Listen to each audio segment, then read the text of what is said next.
Hello, I am Dr. Aruna Saman, and in this video, we will be discussing reproduction in higher plants. We will be mainly focusing on the post-fertilization changes in a flower. We all know that the major changes occurring during sexual reproduction are formation of haploid gametes and fusion of gametes called fertilization. A diploid zygote is formed, which then undergoes embryogenesis to form new offspring. The three distinct stages during sexual reproduction are pre-fertilization, fertilization, and post-fertilization. In higher plants called angiosperms, flower is meant for sexual reproduction. It is a modified stem. Here we can see a list of major changes occurring in a flower during sexual reproduction. In my other two videos, we discussed the pre-fertilization changes and fertilization, which is double fertilization. In this video, we will be discussing post-fertilization changes in a flower. Our discussion will be under three headings: development of embryo, development of endosperm, development of fruit and seed. Here the four headings are once again shown: development of an embryo, development of an endosperm, the formation of seed from ovule, and formation of fruit from ovary. Though we are saying embryo development and endosperm development one after the other, in reality, these developments occur simultaneously, whereas the other cells of the embryo sac, such as synergids and antipodal cells, they eventually disorganize. Let us first see the development of diploid embryo. After fertilization, a diploid zygote is formed. It is a single cell structure, but this zygote undergoes embryogenesis to form a multicellular structure, which is called embryo. So what is the definition of embryogenesis? The process of development of zygote into an embryo is called embryogenesis. In this diagram, in this picture, we can see the embryo is developed. It is developed at the micropylar end. The embryo is plant in its early stage and it shows radicle, plumule and one or two cotyledons. We will see now the sequential changes occurring during the formation of embryo. The first cell is zygote, which develops a protective wall around it, and it is called oospore. The oospore divides transversely to form two-celled proembryo. The two cells formed are the larger micropylar side cell is suspensor initial cell and smaller chalazal end side cell is embryonal initial. So suspensor cell is larger cell and embryo cell is smaller cell. Suspensor cell is towards the micropylar end. Embryonal initial cell is towards the chalazal end. Now we will see first what happens to this suspensor cell. It will form suspensor. Suspensor is this filamentous structure. The suspensor cell undergoes repeated divisions, but only in one plane, transverse plane, and 6 to 10 cells are formed in a filamentous manner, and the structure is called suspensor. The uppermost cell of this suspensor towards the micropylar end is called haustorium, whereas the lowermost cell towards the embryonal cell is called hypophysis. The suspensor helps in pushing the embryo in the endosperm for the purpose of nourishment. So here we have seen what happens to the suspensor cell. Next we will see what happens to the embryonal cell. So the embryonal cell, it undergoes 3 successive mitotic divisions, but these divisions occur at right angles to each other. Resultant 8 cells are formed. These cells are arranged in 2 tiers of 4 each. So upper tier of 4 cells and lower tier of 4 cells. The lower tier of cells, these cells, they develop further to form hypocotyle and radicle. Whereas the upper tier of cells, they develop to form plumule and 1 or 2 cotyledons. When these changes are occurring, the lowermost cell of the suspensor, that is hypophysis, it undergoes divisions to give rise to part of the radicle and root cap. Now let us focus on only the cells in the upper tier. The cells in the upper tier now further divide in several planes and gives rise to a heart-shaped structure. And as said earlier, after that the plumule and cotyledons develop. Further enlargement of hypocotyle and cotyledons. If you remember, hypocotyle develops from cells of lower tier and cotyledons develop from cells of upper tier. These 2 cells, they divide and redivide and develop further. But as a result, entire embryo gets curved and a horseshoe-shaped structure develops. Let us recall all these changes once again. The first cell is zygote, developing protective wall around it, so it is called oospore. The transverse division, suspensor cell, a larger cell, and embryonal initial cell, a smaller cell, are formed. Suspensor cell gives rise to suspensor. The upper cell of this suspensor is haustorium and the lowermost cell is hypophysis. The embryonal cell gives rise to 8 cells by undergoing 3 divisions at right angle to one another. And out of these 8 cells, 4 cells are arranged in upper tier and 4 cells are arranged in lower tier. The cells of the upper tier give rise to plumule and cotyledon. The cells of the lower tier, they give rise to hypocotyle and radicle. The cotyledon and hypocotyle, they develop further and give rise to a much curved structure, and that is called horseshoe-shaped embryo.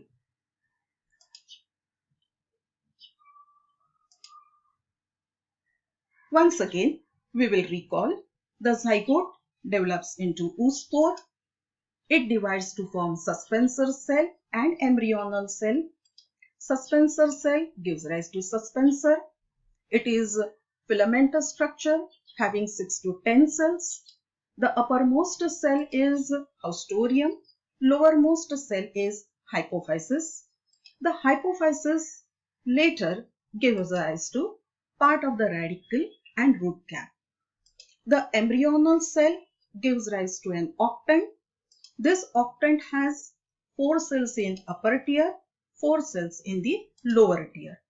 The 4 cells of the upper tier, which are supposed to give rise to plumule and cotyledon, they divide and redivide to form heart-shaped embryo. The lower tier gives rise to hypocotyle and radicle.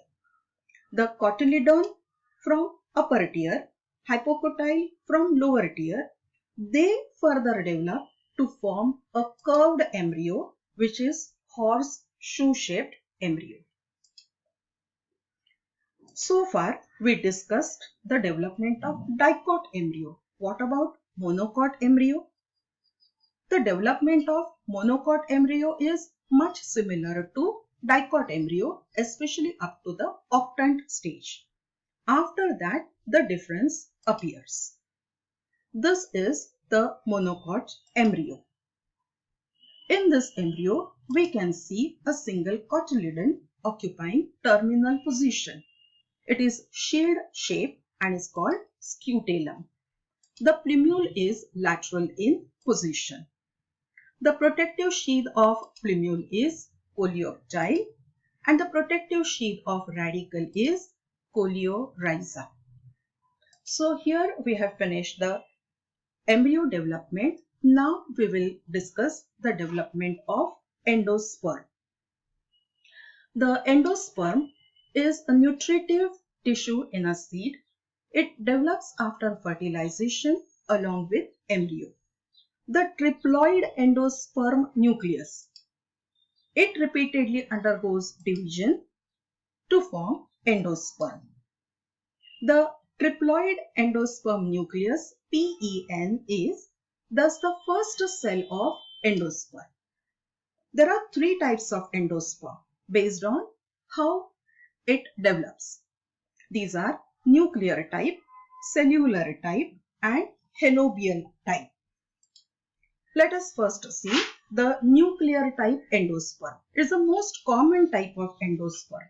It is observed in plants such as wheat, sunflower and coconut. The primary endosperm nucleus divides repeatedly mitotically. But the nuclear divisions are not followed by cytoplasmic divisions and hence wall formation does not occur. A large number of free nuclei are produced. A large vacuole develops in the center.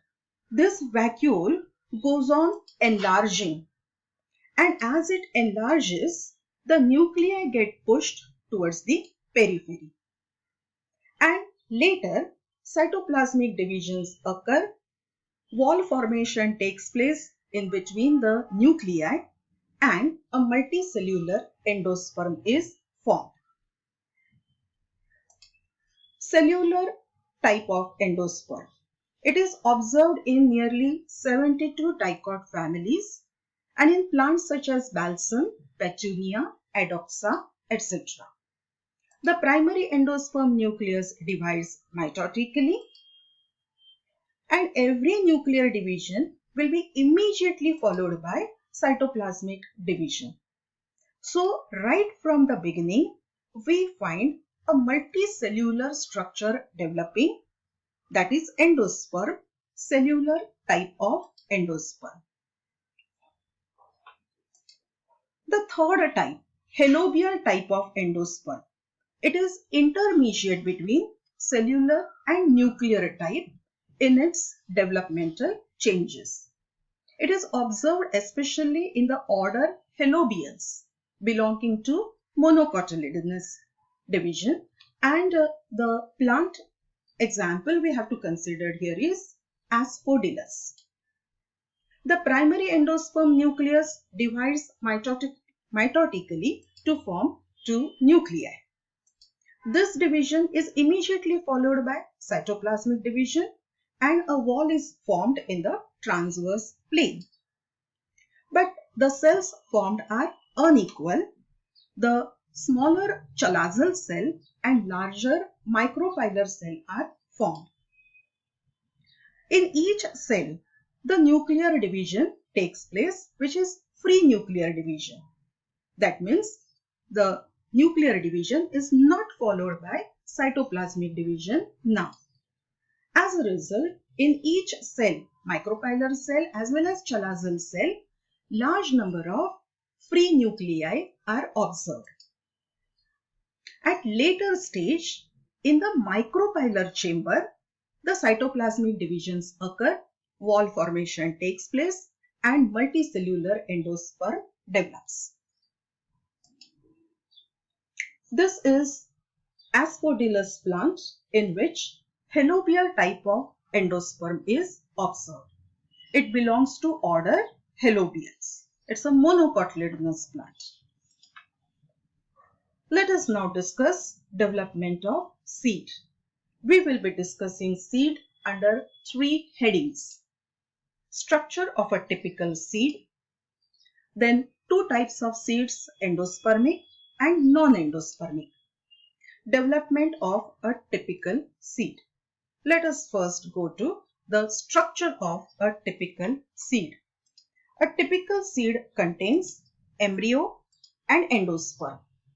Embryo has radicle, plumule and one or two cotyledons. Surrounding them is a thin papery covering called perisperm. But this perisperm is observed in only few seeds such as pepper and coffee. There are two seed coats. Outer seed coat is called testa and inner seed coat is called tegmen.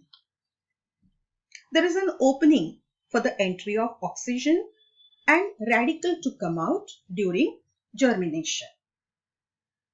There are two types of seeds, endospermic and non-endospermic. Let us understand the difference between endospermic and non-endospermic seeds. Endospermic seeds are also called albuminous seeds and non-endospermic seeds are called ex-albuminous seeds. The main difference is fate of the endosperm.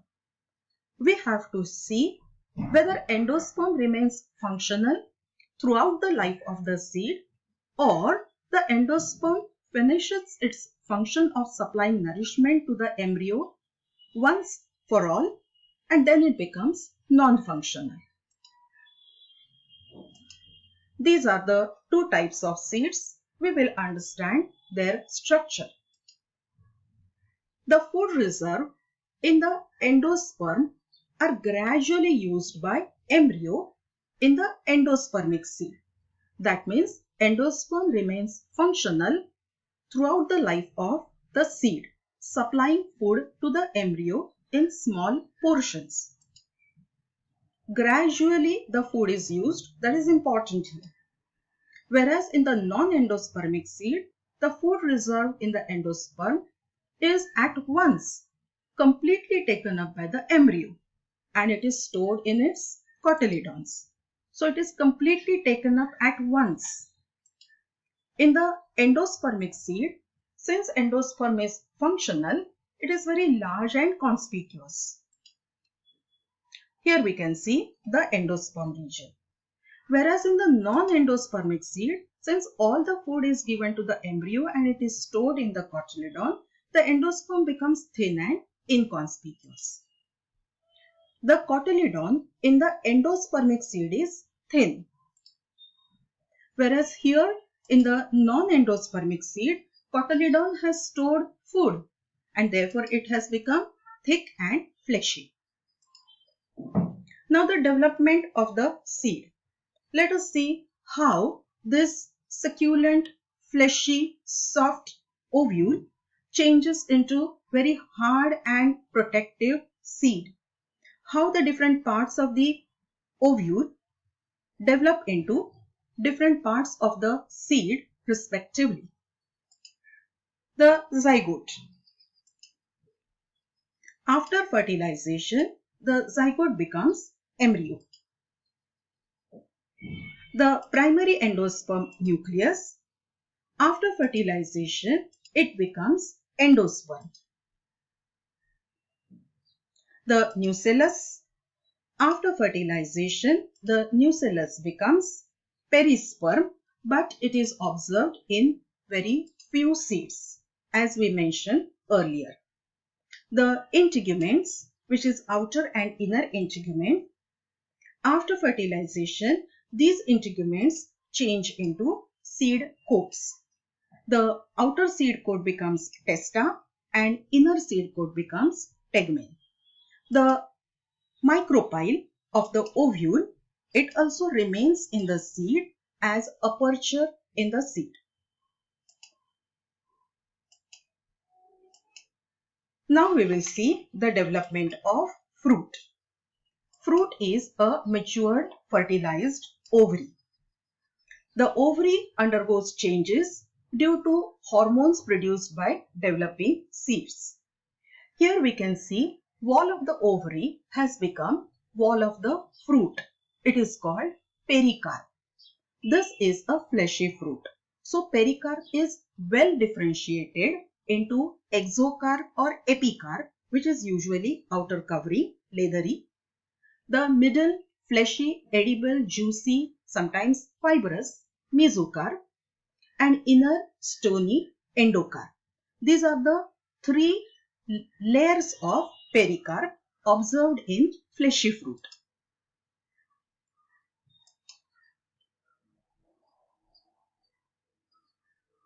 These are observed in fruits like mango, coconut, etc. But there are fruits which are dry fruits such as maize, rice, wheat.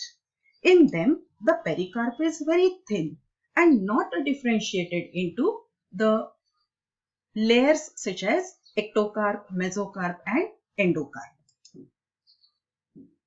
What is the significance of seed and fruit formation? The fruits provide nourishment to the developing seeds.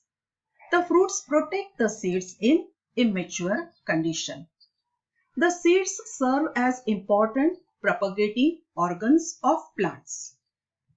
Seeds and fruits develop sometimes special devices for their dispersal, and thus they help in the distribution of the plants.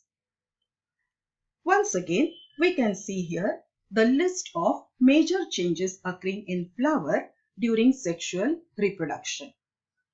In this video, we discussed post-fertilization.